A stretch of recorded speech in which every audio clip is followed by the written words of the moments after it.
Hello friends, my name is Senthil. Welcome to our channel English பேச ஆசையா. இன்னைக்கு இந்த வீடியோவில் உங்களுக்கு ஒரு சூப்பரான டாபிக் தான் சொல்லிக் கொடுக்க போறேன். அது என்னன்னு பார்க்கறதுக்கு முன்னாடி நம்ம சேனலை இன்னும் சப்ஸ்கிரைப் பண்ணாதவங்க சப்ஸ்கிரைப் பண்ணிக்கோங்க. பக்கத்துல இருக்க பெல் ஐக்கானை கிளிக் பண்ணி வச்சுக்கோங்க. உங்க நண்பர்களுக்கும் ஷேர் பண்ணுங்க, அவங்களுக்கு ரொம்பவே யூஸ்ஃபுல்லா இருக்கும். வீடியோ உங்களுக்கு பிடிச்சிருந்தா மறக்காம ஒரு லைக் பண்ணிட்டு வீடியோ பாருங்க. நீங்க லைக் பண்றதன் மூலமா நிறைய பேருக்கு இந்த வீடியோ வந்து ஷேர் ஆகும். ஓகேவா? ஸோ இன்னைக்கு நான் என்ன சொல்லி கொடுக்க போறேன் அப்படின்னா, இங்கிலீஷ்ல வந்து கேள்வி கேட்கறது எப்படி, அதுவும் வந்து yes R no type questions அப்படிங்கிறது எல்லாத்துக்குமே தெரியும். Okay, yes R no type questions. அது என்ன yes R no type questions? கமெண்ட்ல சொல்லுங்க. Yes R no type question அப்படின்னா என்ன? ஒரு கேள்வி கேட்டா அதுக்கு பதில் வந்து ஒன்னு எஸ்ன்னு இருக்கணும் அல்லது நோன்னு இருக்கணும். இந்த டைப்பான கேள்விக்கு பேர் தான் வந்து yes R no type questions அப்படின்னு சொல்லுவாங்க. ஃபார் எக்ஸாம்பிள், இப்போ வந்து நான் கேட்குறேன், இப்போ நான் உங்களை பார்த்து கேட்குறேன், ஆர் யூ அ ஸ்டூடெண்ட் அப்படின்னு நான் கேட்குறேன். நீங்க வந்து மாணவர்களா அப்படின்னு சொல்லி கேட்குறேன். இதுக்கு ரெண்டே பதில் தான், ஒன்னு எஸ்ன்னு இருக்கும் அல்லது நோன்னு இருக்கும். ஓகே, டிட் யூ ஈட், நீங்க சாப்பிட்டீங்களா அப்படின்னு கேட்குறேன். ஒன்னு எஸ்ன்னு சொல்லுவீங்க அல்லது நோன்னு சொல்லுவீங்க. So these type of questions are called as yes R no type questions. இப்போ நான் சொல்லித்தர போறது என்ன அப்படின்னு பார்த்தீங்கன்னா, இந்த எஸ் ஆர் நோ டைப் கொஸ்டின்ஸ்க்கு நிறைய எக்ஸாம்பிள்ஸ் பார்க்க போறோம். ஏன்னா நமக்கு வந்து present tense, past tense, future tense அப்படின்னு நிறைய இருக்கு இல்லையா? ஸோ அதை பேஸ் பண்ணி எஸ் ஆர் நோ டைப் கொஸ்டின்ஸ் பார்க்க போறோம். அதுக்கு நம்ம ஷார்ட்டா எப்படி ஆன்சர் பண்றது அப்படிங்கிறதையும் சேர்த்து பார்க்க போறோம். ஃபார் எக்ஸாம்பிள், உங்களை பார்த்து கேட்குறாங்க, ஆர் யூ அ ஸ்டூடெண்ட் அப்படின்னு கேட்குறாங்க. ஓகே, இதுக்கு ரெண்டு விதமா நம்ம ஷார்ட்டா ஆன்சர் பண்ணலாம். ஃபுல்லா ஆன்சர் பண்றது எல்லாருக்குமே தெரியும், நான் சொல்லி கொடுத்துருக்கேன். Yes I am a student, no I am not a student இப்படிங்கிறது ஃபுல் ஃபார்ம் எல்லாத்துக்குமே தெரியும். So in this class I am going to teach you how to answer shortly. எப்படி வந்து ஷார்ட்டா நம்ம ஆன்சர் பண்றது அப்படிங்கிறத டீட்டெயிலா நிறைய எக்ஸாம்பிள்ஸோட சொல்லி கொடுக்க போறேன். ஓகே, ரெடியா இருக்கீங்களா? Okay, so let's see some examples for yes or no type questions. So இப்போ வந்து பார்த்தீங்கன்னா, இந்த எஸ் ஆர் நோ கொஸ்டினுக்குன்னு சொல்லிட்டு ஒரு ஸ்ட்ரக்சர் இருக்கும். ஓகே, அது எப்படி இருக்கும்னு தெரிஞ்சுக்கோங்க. பட் இதெல்லாம் நம்ம ரொம்ப ஞாபகம் வைக்கணுங்கிற அவசியம் கிடையாது. But you should know the structure, right? முதல்ல வந்து ஹெல்பிங் வேர்ப் அப்படின்னு சொல்லுவாங்க, துணை வினை சொல். இதுக்கு நிறைய பேர் இருக்கு. ஹெல்பிங் வேர்ப்னு சொல்லுவாங்க, ஆக்சிலரி வேர்ப்னு சொல்லுவாங்க. ஓகே, இந்த மாதிரி ரெண்டு பேர்கள் இருக்கு. ஓகேவா? அதே மாதிரி அதுக்கு அடுத்து சப்ஜெக்ட் வரும். சப்ஜெக்ட்னா வந்து எல்லாருக்குமே தெரியும், பெயர் சொல். நீ, நான், நாங்கள், நீங்கள், அதாவது ஐ, யூ, வி, தே, அதெல்லாம் வந்து சப்ஜெக்ட்ஸ். அதுக்கப்புறம் வந்து மெயின் வேர்ப். மெயின் வேர்ப்னா வந்து நம்ம செய்யக்கூடிய செயல்கள். சிங், ஈட், குக், பிளே, அந்த மாதிரி இருக்கக்கூடியதுதான் வந்து மெயின் வேர்ப். ஹெல்பிங் வேர்ப்க்கு எக்ஸாம்பிள் என்னது? இஸ், வாஸ், ஆம், ஆர். ஓகே, வாஸ், வேர், இதெல்லாம் வந்து ஹெல்பிங் வேர்ப். இதுக்கு வந்து தனியா எந்த ஒரு அர்த்தமும் கிடையாது. சென்டென்ஸோட சேர்த்து வரும்போது தான் அதுக்கு அர்த்தமே இருக்கும். ஆனா மெயின் வேர்ப் வந்து அப்படி கிடையாது, தனியா அதுக்கு அர்த்தங்கள் இருக்கும். ஈட்னா சாப்பிடுறது, நம்ம செய்யக்கூடிய செயல்கள். ஓகேவா? ரைட். ஹெல்பிங் வேர்போட வேலை என்ன? நல்லா யோசிச்சு பாருங்க. இந்த ஹெல்பிங் வேர்போட வேலை என்ன தெரியுமா? ஒரு செயல் வந்து பிரசன்ட்ல நடக்குதா, இல்ல பாஸ்ட்ல நடக்குதா, இல்ல வந்து பி வேர்பா, அப்படிலாம் வந்து குறிக்கக்கூடியதான் அந்த ஹெல்பிங் வேர்ப். ஓகேவா? இந்த மாதிரி ஒவ்வொரு டென்ஸையும் வந்து டிஃபரன்ஷியேட் பண்ணி காட்டுறதுக்கு நம்ம வந்து பயன்படுத்துவோம். ஃபர்ஸ்ட் இப்போ நான் ஒரு எக்ஸாம்பிள் எழுதி போட்டிருக்கேன். நீங்கள் இப்போது பிஸியாக இருக்கிறீர்களா? இதுக்கு எப்படி கேட்பீங்க? அதாவது இப்போ வந்து I am not going to teach you tenses, I am not going to teach you be verbs, just I am going to teach you how to frame yes R no type questions. Okay, and answer for and how to answer for yes R no type questions. Okay, so நீங்கள் இப்போது பிஸியாக இருக்கிறீர்களா? இதுக்கு எப்படி சொல்லுவீங்க? கமெண்ட்ல சொல்லுங்க. இப்பவே நிறைய பேர் ஆன்சர் பண்ணிருக்கீங்க. ஃபர்ஸ்ட் வந்து ஹெல்பிங் வேர்ப் தான் வரும். இங்க நீங்கள் அப்படின்னு வந்திருக்கு, இதான் சப்ஜெக்ட். ஸோ நீங்கள் அப்படின்னு வந்தா அதுக்கு வந்து இங்கிலீஷ்ல யூ. இந்த யூ அப்படிங்கிறதுக்கு ஏத்த ஒரு ஹெல்பிங் வேர்ப் என்னது? ஆர். நீங்கள் இப்போது பிஸியாக இருக்கிறீர்களா, இது பிரசன்ட குறிக்குது. ஸோ ஹெல்பிங் வேர்ப் வந்து இந்த இடத்துல ஆர். நெக்ஸ்ட் சப்ஜெக்ட் என்னது? நீங்கள், அதுக்கு இங்கிலீஷ்ல வந்து யூ. ஆர் யூ பிஸியாக? இந்த இடத்துல வந்து மெயின் வேர்பே இல்லை. இங்க பாருங்க, பிஸி அப்படிங்கிறது வந்து மெயின் வேர்ப் கிடையாது. பிகாஸ் இதெல்லாம் வந்து பி வேர்ப்ஸ்குள்ள எக்ஸாம்பிள்ஸ். பி வேர்ப்ஸ்ல வந்து நமக்கு மெயின் வேர்ப்லாம் இருக்காது. ஓகேவா? ஸோ இது வந்து ஒரு ஸ்டாண்டர்டான ஒரு ஸ்ட்ரக்சர். இந்த இடத்துல மெயின் வேர்ப் இருக்கலாம், அப்படி இல்லைன்னா சம் ஈவன் அட்ஜெக்டிவ் இருக்கலாம், அட்வர்ப் இருக்கலாம், வாட் எவர். ஸோ அட்ஜெக்டிவ், அட்வர்ப்லாம் எப்போ இருக்கும் அப்படின்னா பி வேர்ப்ஸ் பத்தி படிக்கும் போது நான் உங்களுக்கு சொல்லி கொடுத்துருப்பேன் கிளியரா. இங்க பாருங்க, ஆர் யூ பிஸி, இது வந்து மெயின் வேர்ப் நமக்கு கிடையாது, kind of adjective. So are you busy, நீங்கள் பிஸியாக இருக்கிறீர்களா இப்போது, நவ். ஸோ இது வந்து ஒரு கேள்வி வாக்கியம். Okay, R you busy now? So உங்களோட அந்த expression is very important. Okay, whenever you're asking questions, your expression will speak a lot. Are you busy now? இது வந்து ஒரு interrogative sentence, right? என் பின்னாடி சொல்லுங்க, are you busy now? இது கேள்வி மாறிக்கணும், வாசிக்க கூடாது. are you busy now அப்படின்னு வாசிக்க கூடாது. இப்போ இந்த மாதிரி ஒரு கேள்வி கேட்டா ஒண்ணு ஆமா நான் பிஸியா இருக்கேன்னு சொல்லுவோம், இல்ல நான் பிஸியா இல்ல அப்படின்னு நம்ம சொல்லுவோம். ரெண்டு விதமான பதில் இருக்கும். அதை எப்படி சொல்லலாம், ஷார்ட்டா அப்படிங்கிறத பார்க்கலாம். லென்த்தியா சொல்றது நமக்கு தெரியும், yes I am busy now, no I am not busy now. Okay, இதே இது ஷார்ட்டா நம்ம எப்படி சொல்லலாம், இந்த கேள்வியை வந்து இப்ப என்ன பார்த்து ஒருத்தர் கேட்கறாங்க, ஆர் யூ பிஸி நவ் அப்படின்னு கேட்கறாங்க. இப்ப நான் சொல்றேன் ஆமா நான் பிஸியா இருக்கேன் அப்படிங்கறத சுருக்கமா எப்படி சொல்லலாம் அப்படின்னா, எஸ் ஐ ஆம், ஆமா நான் பிஸியா இருக்கேன். இதே இது இல்ல அப்படின்னு சொல்லணும், இல்ல நான் பிஸியா இல்ல, அதை எப்படி சொல்லலாம், no I am not, that's it. Yes I am, no I am not. Right, ஈஸியா இருக்கா? இப்போ நான் உங்களை பார்த்து ஒரு கொஸ்டின் கேட்கிறேன், நீங்க ஆன்சர் பண்ணுங்க. Okay, are you happy now? நீங்க இப்ப சந்தோஷமா இருக்கீங்களா அப்படின்னு சொல்லி நான் உங்களை பார்த்து கேட்கிறேன். சில பேர் இப்ப நீங்க சந்தோஷமா இருக்கலாம், சில பேர் சந்தோஷம் இல்லாம இருக்கலாம். நீங்க பதில் சொல்லுங்க. ஆர் யூ பிஸி நவ் இந்த கேள்விக்கு எப்படி ஷார்ட் ஆன்சர் பண்ணுவீங்க? எஸ் ஐ ஆம் அப்படின்னு நிறைய பேர் சொல்லிட்டு வரீங்க. இல்லைன்னா எப்படி சொல்லலாம், நோ ஐ எம் நாட். அந்த வாய்ஸ் டோனே மாறிடணும். ஓகே, ஸோ இங்கிலீஷ் பேசும்போது அந்த எக்ஸ்பிரஷன் இன்டோனேஷன்லாம் ரொம்ப ரொம்ப அவசியம். அடுத்த கேள்வி, அவர் ஆசிரியராக இருக்கிறாரா? அவர் ஆசிரியராக இருக்கிறாரா? இந்த கேள்வி எப்படி இங்கிலீஷ்ல கேட்கலாம்? ஏற்கனவே உங்களுக்கு சொல்லி கொடுத்துருக்கேன், எப்படி கேட்பீங்க? ஸோ ஃபர்ஸ்ட் வந்து ஹெல்பிங் வெர்ப்ல தான் ஆரம்பிக்கும். இஸ், ஏன்னா அவர் அப்படின்னு வந்திருக்கு, அதான் சப்ஜெக்ட். அதுக்கு இங்கிலீஷ்ல ஹி. Okay, is he. எப்பவுமே கேள்வி கேட்கும் போது ஹெல்பிங் வெர்ப் தான் வரும், சப்ஜெக்ட் வச்சு கேள்வி கேட்க முடியாது. So is he. அடுத்து என்ன வரும், ஆசிரியர். அதுக்கு என்ன இங்கிலீஷ்ல, a teacher. That's it.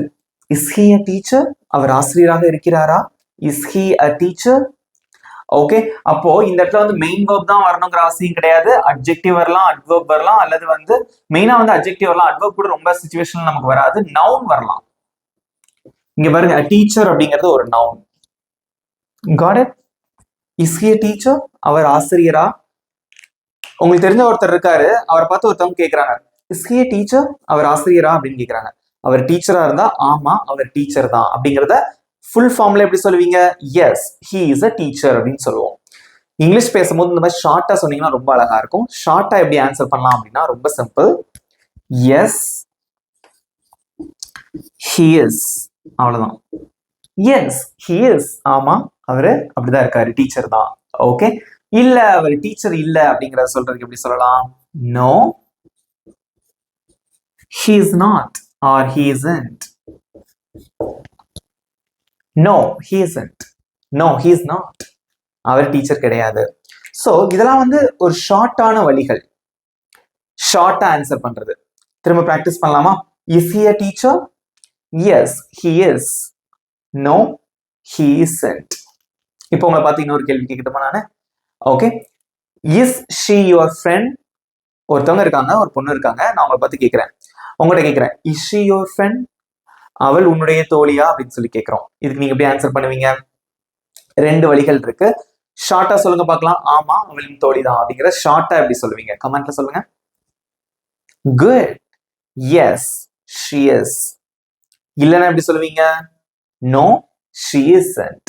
இல்லை என்னோட தோழி கிடையாது அப்படின்னு அர்த்தம். ஈஸியா இருக்கா? சோ இங்க பாருங்க, இதெல்லாம் வந்து அட்ஜெக்டிவ், இதெல்லாம் வந்து நவுன், இதெல்லாம் வந்து பி வெர்ப்ஸ்குள்ள எக்ஸாம்பிள்ஸ். இதே மாதிரி டென்சஸ்குள்ள போயிடலாம். ப்ரெசென்ட், பாஸ்ட், ஃபியூச்சர்லாம் வந்தா எப்படி அந்த கேள்வியை வந்து நம்ம கேட்கறது, அதே மாதிரி ஷார்ட்டா எப்படி ஆன்சர் பண்றது அப்படிங்கிறத பார்க்கலாம்.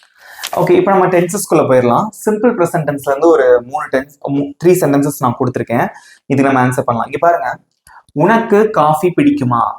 இப்போ ஹெல்பிங் வெர்ப் அல்லது வந்து ஆக்சிலரி வெர்ப் எல்லாருக்குமே தெரியும். சிம்பிள் ப்ரெசென்ட் டென்ஸ்ல என்னென்ன இருக்கு? ஒன்னு டூ, இன்னொன்னு வந்து டஸ். இந்த ரெண்டு இருக்கு. டூ நம்ம எதுக்கெல்லாம் யூஸ் பண்ணுவோம்? ஐ யூ வி தே வந்தா டூ யூஸ் பண்ணுவோம். டஸ் எதுக்கெல்லாம் யூஸ் பண்ணுவோம்? ஹி ஷி இட் ஒருமையில வந்தா நம்ம வந்து டஸ் யூஸ் பண்ணுவோம். இதை மறந்துடாதீங்க. ரெண்டே ரெண்டு ஹெல்பிங் வேர்ப் தான் இருக்கு. இதுல சிம்பிள் ப்ரெசன்ட் டென்ஸ்ல. இதை வச்சு நீங்க ஆன்சர் பண்ண போறோம். ஓகே, இங்க பாருங்க. உனக்கு காஃபி பிடிக்குமா? உனக்கு அப்படின்னா இதான் சப்ஜெக்ட். இதுக்கு இங்கிலீஷ்ல என்னது? யூ. யூன்னு வந்திருக்கு. அப்ப டூ வருமா, டஸ் வருமா? டஸ் வந்து ஹீ ஷீட்டுக்கு மட்டும்தான். அவன் அவள் அதுக்கு மட்டும்தான் டஸ். மிச்சத்துக்குலாம் டூ தான். அப்ப இங்க யூன்னு வந்திருக்கு. அப்ப என்ன வரும்? டூ. ரைட்? முதல்ல helping verb two.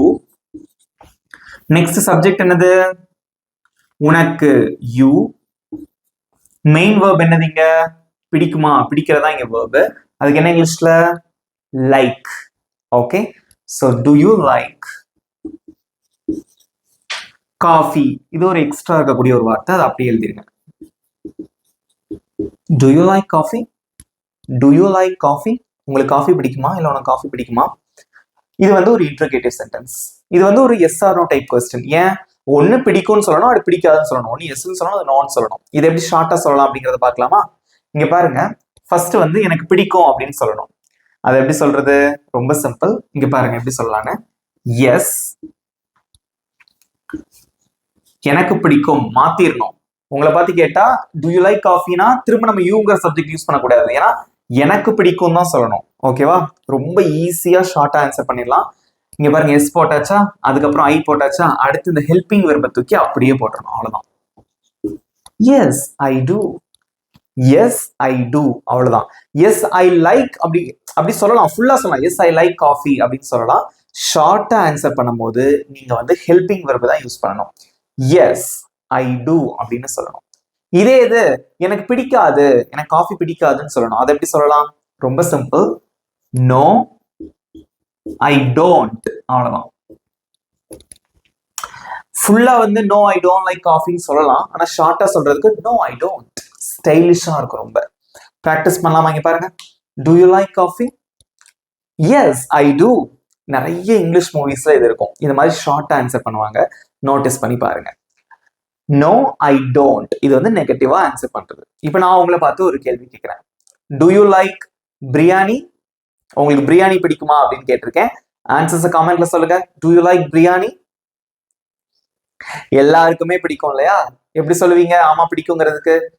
S I two. பிடிக்காதுன்னு எப்படி சொல்லுவீங்க? No I don't. That's it. Next sentence. அவள் நன்றாக பாடுகிறாளா? அவள் நன்றாக பாடுகிறாளா? இந்த கேள்வி எப்படி கேட்கலாம்? ஃபர்ஸ்ட் வந்து ஹெல்பிங் வெர்ப் என்னதுங்க? டூ வருமா, டஸ் வருமா? ஃபர்ஸ்ட் அவள் அப்படின்னு வந்து அப்ப என்ன வரும்? டஸ். ஹீ ஷீட் வந்து டஸ் வரும். ஓகே, டஸ். சப்ஜெக்ட் என்னது? அவள். அதுக்கு இங்கிலீஷ்ல ஷீ. அடுத்து மெயின் வெர்ப் என்னது? பாடுறது. அதுக்கு என்ன இங்கிலீஷ்ல? சிங். Does she sing? நன்றாக. Well. That's it. Does she sing well? Does she sing well? அவள் நன்றாக பாடுகிறாளா? ஓகே, ரெண்டே பதில் தான். ஆமா அவள் நன்றாக பாடுகிறாள், இல்லை அவள் நன்றாக பாடவில்லை. ஷார்ட்டா எப்படி ஆன்சர் பண்ணுவீங்க? தெரிஞ்சவங்க கமெண்ட்ல சொல்லுங்க. ஹெல்பிங் வெர்ப் யூஸ் பண்ணி சொல்லணும். ஆமா அவள் நன்றாக பாடுகிறாள். அது ஷார்ட்டா எப்படி சொல்லுவீங்க? ரொம்ப சிம்பிள். Yes she does. அவ்வளவுதான். Yes she does. இங்க எப்படி நம்ம do போட்டோமோ அதே மாதிரி இங்க does இருக்கு. நான் அங்க does போட்டிருக்கேன். Yes she does. இல்ல அவள் நன்றாக பாட மாட்டாள். அதை ஷார்ட்டா எப்படி சொல்லுவீங்க? no she doesn't. no she doesn't. That's it. yes she does. no she doesn't. next one. Okay, இதுல நான் உங்களுக்கு ஒரு கேள்வி கேட்கிறேன். இப்போ அவன், நல்லா லிசன் பண்ணுங்க கேள்விய, அவன் நன்றாக படிக்கிறானா? இப்படி ஒரு கொஸ்டின். எப்படி இங்கிலீஷ்ல கேட்கலாம்? does he study well? does he study well? அவன் நன்றாக படிக்கிறானா? இதுக்கு ரெண்டே பதில் தான். ஃபர்ஸ்ட் இதுக்கு ஆன்சர் பண்ணுங்க. ஆமா அவன் நல்லா படிக்கிறான். அதை எப்படி சொல்லுவீங்க? ஆமா அவன் நல்லா படிக்கிறான். குட். Yes he does. இல்ல அவன் நல்லா படிக்கல. no he doesn't. Next example. அவர்கள் கிரிக்கெட் விளையாடுகிறார்களா? அவங்க கிரிக்கெட் விளையாடுறாங்களா அப்படின்னு கேட்கணும். இங்க சப்ஜெக்ட் வந்து அவர்கள் அப்படின்னு வந்திருக்கு. அதுக்கு இங்கிலீஷ்ல என்னது? தே. தே வந்தா என்ன வரும்? டூ தான். ஹீ ஷீட்டுக்கு மட்டும் தான் இது. ஸோ ஹெல்பிங் verb do, அதுக்கு அடுத்து சப்ஜெக்ட் வந்து they, do they. அடுத்து மெயின் verb என்னது, விளையாடுறது, அதுக்கு என்ன இங்கிலீஷ்ல play. Do they play cricket? Do they play cricket? அவங்க கிரிக்கெட் விளையாடுறாங்களா? இதெல்லாம் பிரசன்ட்ல கேட்கக்கூடிய கேள்விகள். ஆமா அவங்க விளையாடுறாங்க, அதை எப்படி ஷார்ட்டா சொல்லலாம்? Yes, yes they do. இல்லைன்னு சொல்றதுக்கு எப்படி சொல்லுவீங்க? No they don't. நீங்க நம்ம ஷார்ட்டா ஆன்சர் பண்றதுக்கு நம்ம எப்படி சொல்லக்கூடாது? Yes they play. ஃபுல்லா வேணா சொல்லலாம், எஸ் they play cricketன்னு சொல்லலாம். ஆனா ஷார்ட்டா ஆன்சர் பண்ணும்போது நம்ம வந்து ஹெல்பிங் verb தான் யூஸ் பண்ணணும். ஈஸியா இருக்கா? Is it easy to understand? So இதுல இருந்து நம்ம என்ன கத்துக்கிறோம் அப்படின்னா, எப்படி அந்த எஸ்ஆர்ஓ டைப் கொஸ்டின் உருவாக்குறது, அதுக்கு எப்படி ஷார்ட்டா ஆன்சர் பண்றதுங்கிறத கத்துக்கிறோம். நெக்ஸ்ட் வந்து பாஸ்ட் டென்ஸ்ல எப்படி வந்து ஈஸியா கேள்வி கேட்கறது, எஸ்ஆர்ஓ டைப் பாஸ்ட் டென்ஸ்ல எப்படி ஈஸியா கேள்வி கேட்கறது, எஸ்ஆர்ஓ டைப் கொஸ்டின்ஸ்க்கு எப்படி நம்ம ஷார்ட்டா ஆன்சர் பண்றது அப்படிங்கறத பார்க்கலாம். நெக்ஸ்ட் வந்து சிம்பிள் பாஸ்ட் டென்ஸ், அதுல வந்து எஸ்ஆர்ஓ டைப் கொஸ்டின்ஸ் வந்து எப்படி கேட்கறதுங்கிறத பார்க்கலாம், ஷார்ட் ஆன்சர் பண்றதை பார்க்கலாம். சிம்பிள் பாஸ்ட் டென்ஸ்க்கு ஒரே ஒரு ஆக்ஸிலரி verb தான் இருக்கு, ஒரே ஒரு helping verb. Auxiliary verb, helping verb எல்லாமே ஒண்ணுதான், ஒண்ணே ஒண்ணுதான் இருக்கு. என்னது அது? Very good, did. எந்த சப்ஜெக்ட் வந்தாலும் டிட் தான், அதனால ஈஸி, ரொம்ப ரொம்ப ஈஸி. ஓகேவா? இங்க பாருங்க, நீ நேற்று ஸ்கூலுக்கு போனியா, நீ நேற்று ஸ்கூலுக்கு போனாயா, இது ஒரு பாஸ்ட்ல கேட்கக்கூடிய ஒரு கேள்வி. ஃபர்ஸ்ட் வந்து ஹெல்பிங் verb தான், எந்த சப்ஜெக்ட் வந்தாலும் டிட் தான், கண்ணை மூடிட்டு போட்டுடலாம். நெக்ஸ்ட் சப்ஜெக்ட் என்னது, நீன்னு வந்திருக்கு, அதுக்கு இங்கிலீஷ்ல யூ, டிட் யூ. verb என்னது, மெயின் verb, போனியா, போறதுக்கு என்ன இங்கிலீஷ்ல கோ. இங்க பாருங்க, பாஸ்ட் டென்ஸ் நம்ம கத்துக்கிட்டு இருக்கோம் அப்படிங்கிறதுனால இங்கக்குள்ள வென்ட்னு போட்டக்கூடாது, அதை பிரிச்சுதான் இங்க டிட்னு போட்டிருக்கோம். டென்சஸ் நான் சொல்லி கொடுக்கும் போது கிளியரா சொல்லி கொடுத்துருப்பேன் இது எப்படி வந்ததுன்னு. ஓகேவா? சோ டிட் யூ கோ ஸ்கூலுக்கு, to school. Did you go to school நேற்று, எஸ்டர்டே. சோ இது வந்து கேள்வி. Did you go to school yesterday, நீ ஸ்கூலுக்கு போனியா. இதுக்கு நம்ம ஷார்ட்டா எப்படி ஆன்சர் பண்ணலாம்? ஆமா நான் நேற்று ஸ்கூலுக்கு போனேன்னு சொல்லணும். ஷார்ட்டா எப்படி சொல்லுவீங்க? ஹெல்பிங் verb யூஸ் பண்ணி தான் சொல்லணும். எப்படி சொல்லுவீங்க? ரொம்ப சிம்பிள், நான் இதுக்கு ஃபர்ஸ்ட் சொல்லி தரேன். எஸ், நான் ஐ, எஸ் ஐ டிட், அவ்வளவுதான். Yes I go, yes I went அப்படின்னா நீங்க ஷார்ட்டா சொல்ல வேண்டாம். Yes I did. Did you go to school yesterday? Yes I did. நான் போகலைன்னா எப்படி சொல்லணும்? நோ ஐ டிடன்ட், நான் போகல. சோ நெகட்டிவா சொல்றதுக்கு நோ ஐ டிடன்ட், அவ்வளவுதான். No I didn't, yes I did, no I didn't. அடுத்த கேள்வி, அவர்கள் படம் பார்த்தார்களா, அவங்க படம் பார்த்தாங்களா. ரொம்ப சிம்பிள். ஃபர்ஸ்ட் வந்து கேள்வி வந்து ஹெல்பிங் verb டிட்ல தான் ஆரம்பிக்கும். சப்ஜெக்ட் என்னது, அவர்கள், அதுக்கு என்ன இங்கிலீஷ்ல தே. எல்லாரும் வந்து ஆன்சர் பண்ணிட்டே வாங்க. வீடியோ பிடிச்சிருந்தா மறக்காம லைக் பண்ணிட்டு பாருங்க. ஓகேவா? ரைட். டிட் தே, பாக்குறதுக்கு என்ன இங்கிலீஷ்ல படம் பாக்குறதுக்கு மெயின் verb என்னது, வாட்ச். டிட் தே வாட்ச் படம், a movie. அவ்வளவுதான். Did they watch a movie? Did they watch a movie? அவர்கள் படம் பார்த்தார்களா. ஆமா பார்த்தாங்க, அது எப்படி சொல்லுவீங்க? ஆமா அவர்கள் பார்த்தார்கள், அது எப்படி சொல்லலாம் ஷார்ட்டா? சப்ஜெக்ட் இதே தான் வரும், you have to use a helping verb. அது எப்படி சொல்லுவீங்க? yes they did. ஆமா அவங்க பார்த்தாங்க, yes they did. இல்லைன்னா எப்படி சொல்லுவீங்க? no they didn't. not சேர்த்தணும், அவ்வளவுதான். didn't அப்படிங்கிறது என்னன்னா did not ஓட சுருக்கமான வடிவம். no they did not அப்படின்னு சொல்லலாம், பட் பேச்சு வழக்குல நம்ம சொல்லும் போது இந்த மாதிரி கண்ட்ராக்ஷன்ஸ் யூஸ் பண்ணீங்கன்னா அழகா இருக்கும். no they didn't, இல்ல அவங்க பார்க்கல அப்படின்னு அர்த்தம். நெக்ஸ்ட் கொஸ்டின், அவன் உனக்கு கால் பண்ணினானா, அவன் உனக்கு கால் பண்ணானா. இந்த கேள்வி எப்படி கேட்கலாம்? ரொம்ப சிம்பிள். ஸோ ஃபர்ஸ்ட் வந்து ஹெல்பிங் verb did, சப்ஜெக்ட் வந்து அவன் அப்படின்னு வந்திருக்கு, அதுக்கு இங்கிலீஷ்ல என்னது he. மெயின் verb என்னது கால் பண்றது, அதுக்கு இங்கிலீஷ்ல கால். உனக்கு you. Did he call you? Did he call to you ன்னு சொல்ல தேவையில்லை, உனக்குன்னா to you தான், பட் இந்த இடத்துல you போட்டாலே போதும். Okay, did he call you? அவன் உனக்கு கால் பண்ணானா? ஆமா, எனக்கு அவன் கால் பண்ணான். அதை எப்படி சொல்லுவீங்க இங்கிலீஷ்ல? கமெண்ட்ல சொல்லுங்க. ஆமா, அவன் எனக்கு கால் பண்ணாங்கிறது ஷார்ட்டா எப்படி சொல்லுவீங்க?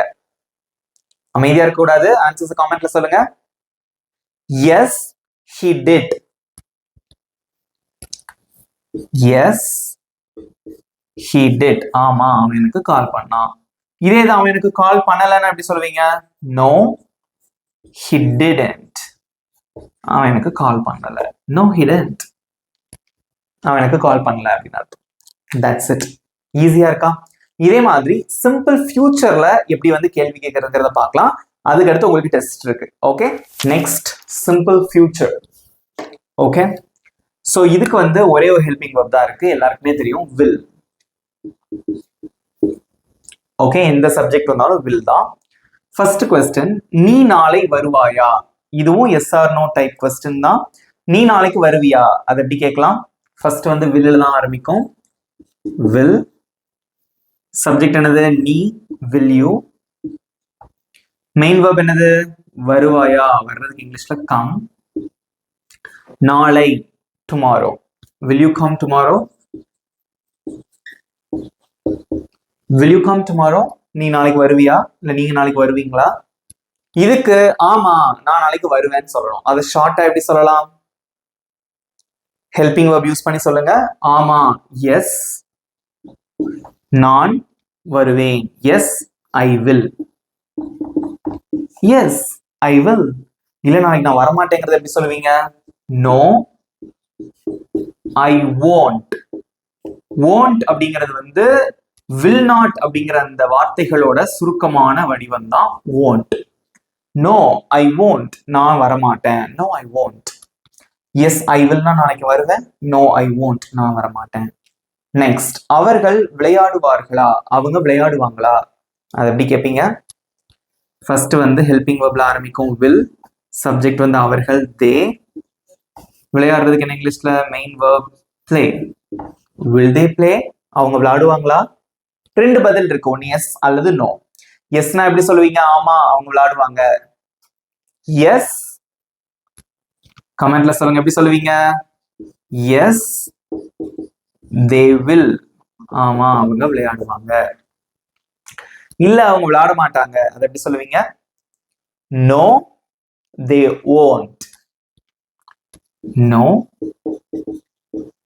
they won't அப்படின்னு சொல்லலாம். அவ்வளவுதான். நெக்ஸ்ட், நம்ம ஷாப்பிங் போவோமா? நம்ம ஷாப்பிங் போவோமா? போவோமா, நாளைக்கு நம்ம போவோமா அப்படின்னு கேக்குறீங்க. ஓகே, அதை எப்படி கேட்கலாம்? ஸ்டார்டிங்ல வந்து will ஆரம்பிக்கும். ஓகே, நாம்னா இங்கிலீஷ்ல என்னது? we. will we. போறதுக்கு என்ன இங்கிலீஷ்ல? go. இதான் மெயின் வெர்ப். ஷாப்பிங், அவ்வளவுதான்.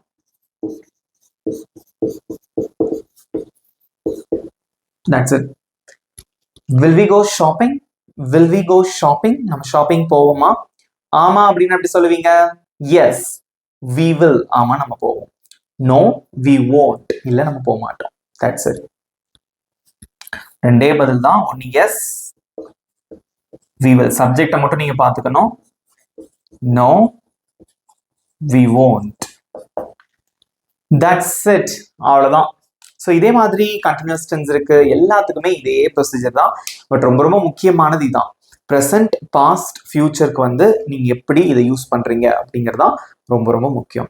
சிம்பிளா இருக்கா? இதே மாதிரி எல்லாத்துக்கும் நம்ம வந்து அடுத்தடுத்த கிளாஸஸ்ல பார்க்கலாம். இது ரொம்ப ரொம்ப முக்கியமான டென்சஸ்லயே அந்த மூணுமே, அதனால சொல்லி கொடுத்துருக்கேன். எப்படி இருந்தது அந்த கிளாஸ்? யூஸ்ஃபுல்லா இருந்ததா? இப்போ நான் சொல்லி கொடுத்ததுல இருந்து உங்களுக்கு ஒரு சின்ன டெஸ்ட்.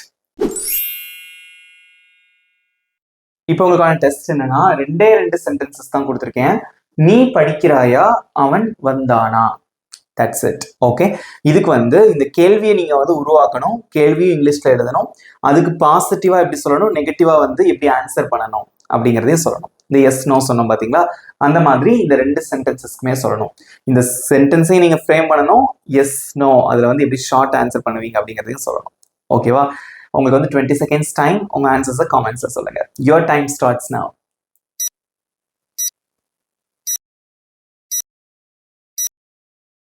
குட், சூப்பரா பண்றீங்க. Good job.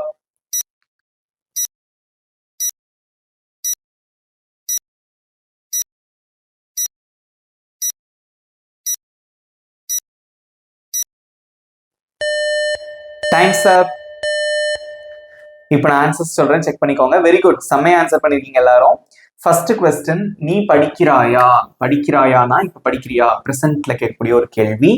இங்க வந்து நீன்னு வந்திருக்கு, பிரசன்ட்ல வந்து டூ வரணும் அல்லது டஸ் வரணும். இங்க நீ வந்திருக்கு, அதனால நம்ம டூ போடுறோம். டூ யூ, படிக்கிறதுக்கு என்ன இங்கிலீஷ்ல main verb study. Do you study, நீ படிக்கிறியா? இதுக்கு வந்து ஆமா நான் படிக்கிறேன், எஸ் அப்படின்னு சொல்லணும். அப்ப எப்படி சொல்லுவீங்க?